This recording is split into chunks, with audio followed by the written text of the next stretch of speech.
Mumbai Tug brought to you by Sunny's World. Pune's Pride Sunny's World, Life in Funshine. Resort weddings, events, restaurants, adventure wellness. Sunny's World, perfect destination for every occasion. Chhatrapati Sambhajinagar शहरातील मिटमिटा परिसरात पोलिसांच्या गुन्हे शाखेनं केलेल्या मोठ्या कारवाईत कोट्यवधी रुपयांची रोख रक्कम, सोने चांदीसह शस्त्रांचा मोठा साठा जप्त करण्यात आलाय.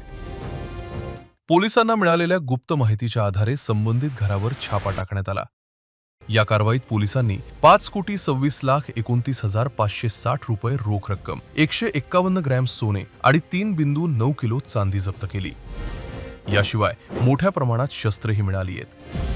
यामध्ये 2 पिस्टल, 5 रायफल, 6,350 जिवंत कारतुसे, 1 तलवार, 17 चाकू आणि 3 गुप्ती. इतक्या मोठ्या प्रमाणात शस्त्र आणि कारतुसे मिळाल्यानं सुरक्षा यंत्रणा देखील सतर्क झाल्या आहेत. प्राथमिक तपासात हे घर बाबा फरजान डोडीच्या नावावर असल्याचं समोर आले. गेल्या महिन्यातच त्याचं निधन झाले होते. फरजान डोडी याच्या विरोधात शहरातील विविध पोलीस ठाण्यात आधीपासूनच 4 गुन्हे दाखल होते. ते 1980च्या दशकात एका कामगार संघटनेचा अध्यक्षही होता. सध्या पोलिसांकडून जप्त करण्यात आलेल्या रोख रक्कम आणि शस्त्रांचा स्रोत, त्यांचा वापर आणि या संपूर्ण नेटवर्कशी संबंधित इतर लोकांची भूमिका याबाबत सखोल तपास सुरू आहे. तपास पूर्ण झाल्यानंतर आणखी मोठे खुलासे होण्याची शक्यता अधिकाऱ्यांनी वर्तवली आहे.